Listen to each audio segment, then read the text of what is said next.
Whether it's storming the Capitol to overthrow an election or murdering people in broad daylight, Republicans will back you if you back their political mafia and racketeering operation. That's why Democrats must fight for accountability through oversight, through legislation. What happens when people who attacked police officers are set free by presidential order? In this explosive moment, Representative Garcia confronts the consequences of mass pardons, forcing a hard look at what happens when political loyalty is placed above public safety, justice, and the rule of law.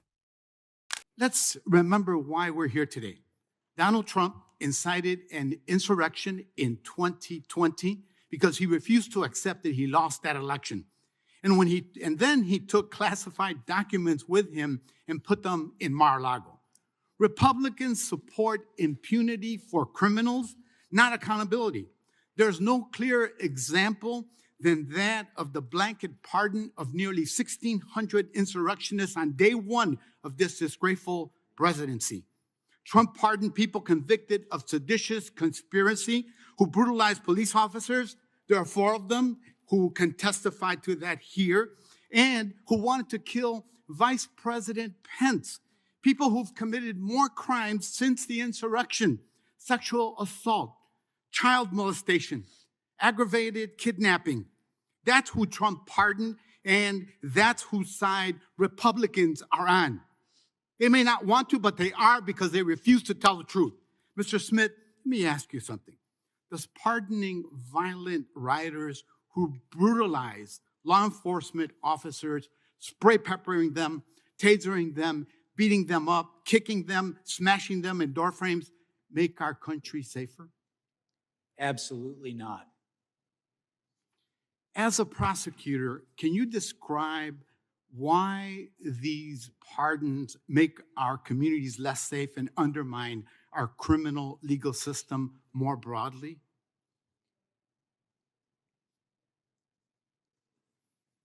The people who assaulted police officers and who were convicted after trial, in my view, and I think in the view of the judges who sentenced them to prison, are dangers to their community. As you've mentioned, some of these people have already committed crimes against their communities again, and I think all of us, if we're reasonable, know that there's going to be more crimes committed by these people in the future. I do not understand why you would mass pardon people who assaulted police officers. I don't get it. I never will. That's exactly right. And none of this is a coincidence. The entire purpose of the Republican Party, unfortunately, has become to help criminals and corporate interests evade accountability. Republicans want impunity, not accountability. They want impunity for the January 6th people, for the classified documents case, for the Epstein files, for billionaires and big corporations, and for terror that DHS is sowing on our streets. The Gestapo tactics by ICE and CBP are the obvious result of President Trump and the Republican Party that protect anyone who helps them turn our country into an authoritarian gangster state. Whether it's storming the Capitol to overthrow an election or murdering people in broad daylight, Republicans will back you if you back their political mafia and racketeering operation. That's why Democrats must fight for accountability through oversight, through legislation, evidence collection, and through prosecution for the openly criminal acts that we're seeing in our communities every day. Democracy doesn't exist without accountability, but you got to have a spine. I thank you, Mr. Smith, for doing your part. Our fight continues for accountability, not for impunity. Thank you, and I yield back. This segment delivers one of the most emotionally charged and direct confrontations of the hearing, focusing on the real-world impact of mass pardons and what they mean for public safety, accountability, and trust in the justice system. Representative Garcia does not frame this as a technical legal debate. He frames it as a moral and public safety crisis. Garcia begins by stating plainly that Donald Trump refused to accept the results of the 2020 election, incited an insurrection, and later removed classified documents and stored them at Mar-a-Lago, From Garcia's perspective, these actions represent a broader pattern in which powerful individuals are shielded from consequences, while ordinary people are told to accept a different standard of justice. The core of Garcia's argument centers on Trump's decision to issue blanket pardons to nearly 1,600 people connected to January 6th. These were not minor offenders. Garcia points out that some of the pardoned individuals were convicted of seditious conspiracy and violent assaults on police officers. He references officers who were beaten, tased, pepper sprayed, and crushed in doorways. These details are not included for shock value alone. They are used to underline the severity of the crimes and the physical danger faced by law enforcement. Garcia also stresses that some of those pardoned have gone on to commit additional serious crimes, including sexual assault, child molestation, and aggravated kidnapping. This transforms the issue from a symbolic political decision into a concrete public safety threat. The message is clear. When people with violent histories are released without accountability, communities bear the consequences. Jack Smith's response reinforces that concern.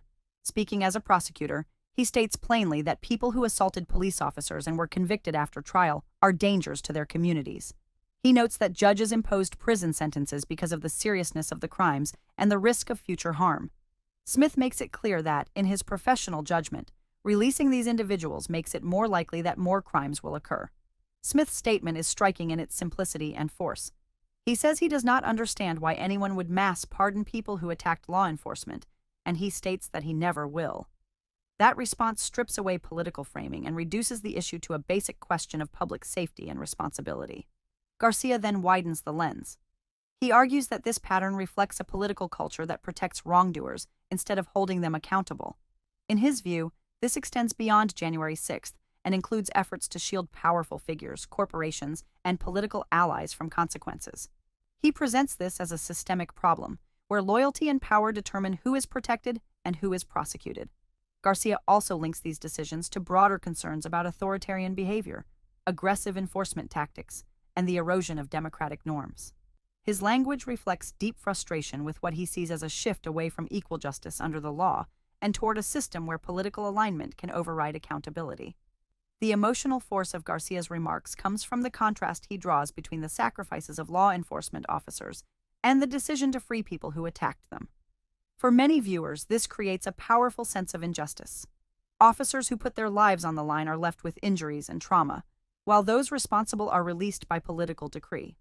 Smith's presence in this exchange gives weight to those concerns.